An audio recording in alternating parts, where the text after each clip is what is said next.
A paz do Senhor aos irmãos. Hoje vamos aqui dar início a essa lição que tem como nome Nossa Luta Não É Contra Carne e Sangue, da revista Batalha Espiritual.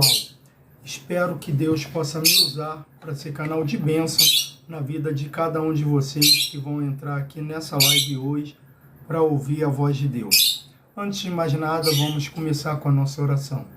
Pai, em nome do nosso Senhor Jesus Cristo, quero te agradecer por tudo que o Senhor tem feito em nossas vidas. Obrigado por mais um dia. Que o Senhor esteja conosco, tomando a nossa vida em tuas mãos. Nos deixe com o ouvido sensível para ouvir através desse estudo a tua voz. Obrigado por mais um dia, em nome de Jesus. Amém e graças a Deus. Amém, graças a Deus. Vamos aqui começar com o estudo. Quero primeiramente pedir desculpa por ontem não ter dado a aula, pois tive que chegar mais cedo no meu trabalho. Então hoje estaremos aqui falando sobre nossa luta não é contra carne e sangue.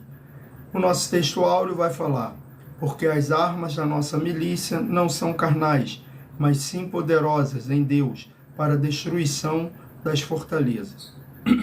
A leitura bíblica vai estar em Éfesos 6, 10, 12, que diz: No demais, irmãos meus, fortalecei-vos no Senhor e na força do seu poder. Revesti-vos de toda a armadura de Deus, para que possais estar firmes contra as astutas ciladas do diabo. Porque não temos que lutar contra carne e sangue, mas sim contra os principados, contra as potestades, contra os príncipes das trevas deste século, contra as hostes espirituais da maldade nos lugares celestiais. Então vamos lá para a introdução dessa lição.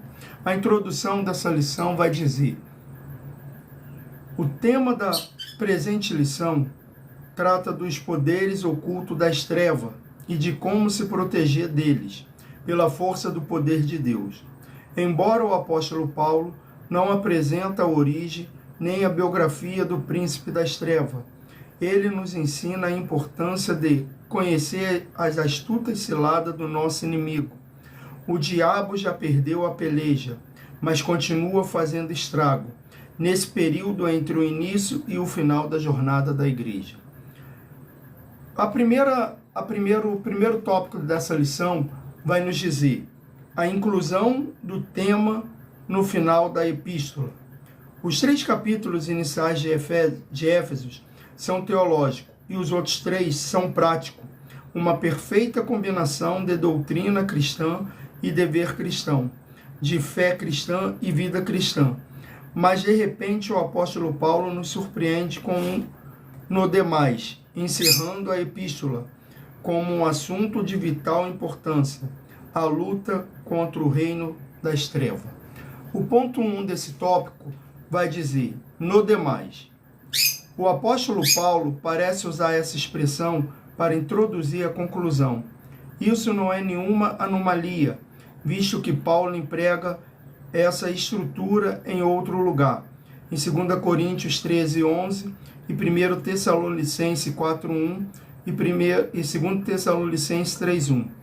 Essa expressão aparece traduzida como quanto ao mais, na Nova Almeida atualizada e finalmente na tradução brasileira.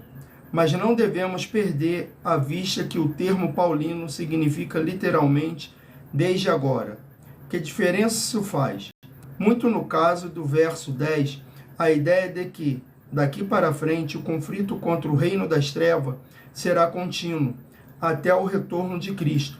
Desse modo, o tema é atual e a luta da igreja continua contra as hostes infernais.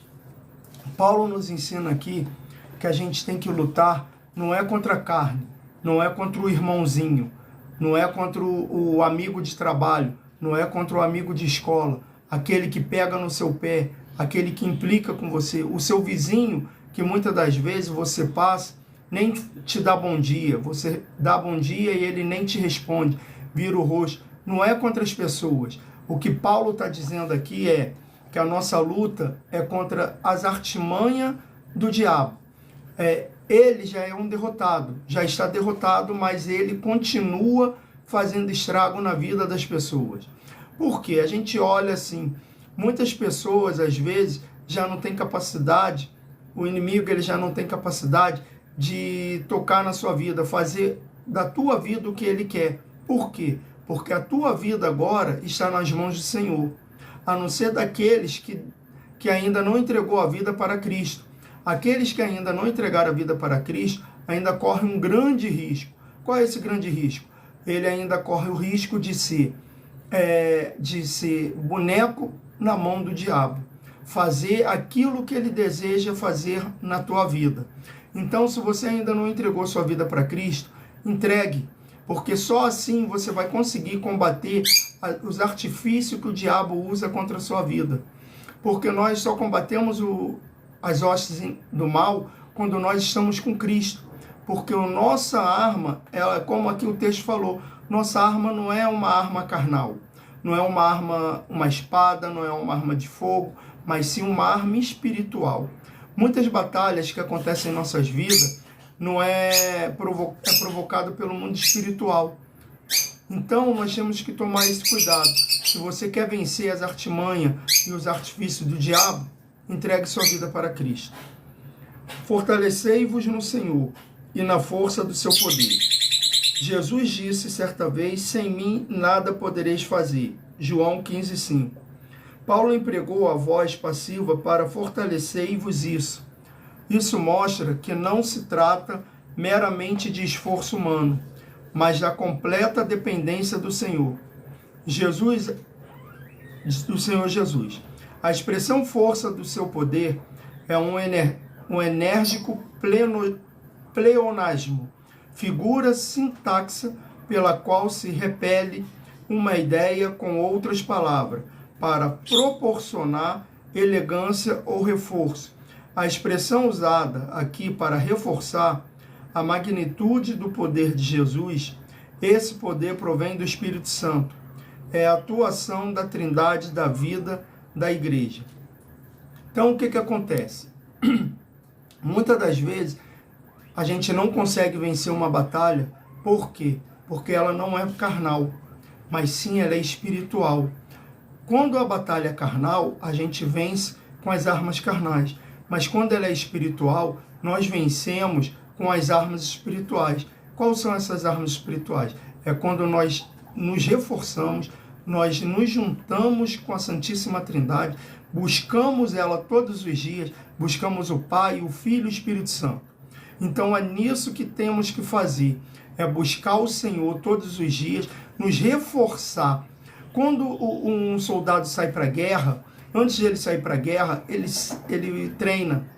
É por isso que o jovem, quando ele alcança 18 anos, muitos deles vão servir o exército. Por que eles vão servir o exército? Porque ali no exército, eles vão aprender tática de batalha. E é dessa forma que a gente luta contra as hostes espirituais. Não é com arma carnais, como eu já falei, não é uma espada, uma faca, uma arma de fogo. Mas sim, contra as hostes espirituais, nós lutamos com as forças de Deus. Então é Deus que vai nos ajudar, é Deus que vai fazer por nós. Então, quando nós estamos passando por alguma luta espiritual, o que nós devemos fazer? É jejum e oração. Muitas das vezes, alguma potestade maligna só pode ser expulsa da vida de alguém, ou a gente só pode vencer aquela batalha quando a gente faz jejum e oração. Então, que você venha se fortificar todos os dias. Como que você se fortifica? Adorando ao Senhor, louvando a Ele e estudando a sua palavra. O ponto 3 vai falar, emprego da figura de linguagem. As figuras são um recurso linguístico que merece atenção especial pela sua beleza e pelo seu papel de hermenêutica. A anafora é uma figura de linguagem que consiste na repetição de uma mesma palavra no começo de frase, sucessiva com o propósito de enfatizar a afirmação. Aqui encontramos porque não temos que lutar contra carne e sangue, mas sim contra os principados, contra as potestades, contra os príncipes das trevas desse século, contra as hostes espirituais da maldade nos lugares celestiais. Nessa anafora, a preposição grega pros, contra, é usado 5 vezes para reforçar a ideia de que a esfera principal de atuação do príncipe das trevas não é apenas, como muitos pensam, prostituição ou crime, mas principalmente no reino das religiões. Trata-se, pois, de uma batalha espiritual. Muitas das vezes nós achamos que o inimigo ele só vai atacar por meio de prostituição, por meio de crimes cometidos por alguém, mas não, o meio que o diabo usa é muito grande. Em nossa vida existe muita coisa para o diabo atacar. Quando a gente fala sobre crime, se alguém comete um crime, ou comete uma prostituição, olha só, não vai ser atingido somente aquela pessoa que foi provocado o crime contra ela ou aquela que provocou. E a prostituição não vai ser somente aqueles que se prostituíram. Olha só a destruição de famílias que aqui acontece. E o diabo, ele adora destruir família. Olha só o que pode acontecer. Ele ataca a vida financeira, ele ataca você dentro da própria igreja. Ele faz ter brigas, ele faz ter panelinhas, coisas que não deveriam existir dentro dentro da igreja. Por quê? Porque são ouvidos que muitas das vezes nós emprestamos para o inimigo fazer o que ele quiser. E fora pessoas que estão ali, que não são de Cristo, mas são usados pelo próprio diabo. Porque o diabo ele infiltra os seus agentes, os seus secretários dentro das igrejas. Você pensa que só tem invasor, só tem agente duplo em agência secreta? Não. Uma vez eu vi um vídeo de um casal falando quantas pessoas que o diabo bota dentro da igreja, que eles seguiam ao diabo e eles botam dentro da igreja para destruir uma igreja. Porque eles querem destruir não é de fora para dentro, mas de dentro para fora. Então, infelizmente, estão entrando agentes do mal dentro das igrejas e quem está dentro da igreja não está vigiando. Por quê? Porque acha que a batalha somente é uma batalha física. Só que a batalha que o diabo provoca na sua vida, na nossa vida, não é física somente, é espiritual. Então ele vai atacar até o teu físico, mas quando ele ataca o seu físico, ele te derruba espiritualmente.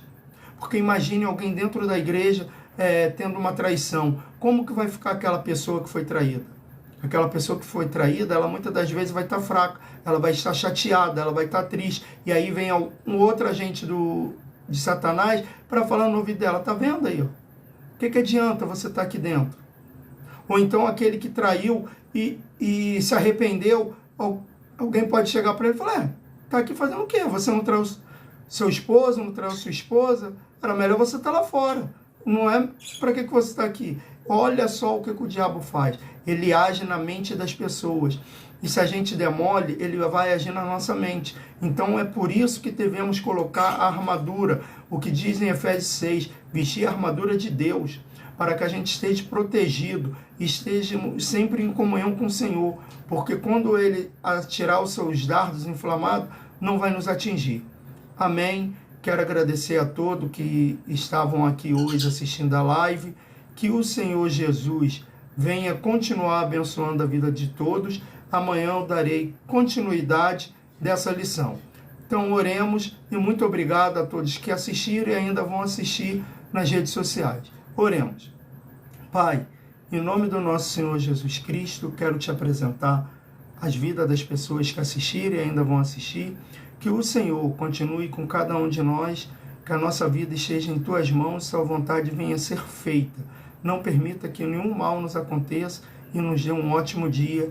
Livra da bala perdida, dos homens maus, daqueles que querem fazer maldade contra nós. Mesmo passando do nosso lado, ouvindo a nossa voz, não nos enxergue. Livra dos acidentes, tanto provocados pelo homem como da natureza. Mas que o Senhor esteja conosco, no nome santo de Jesus. Amém e graças a Deus.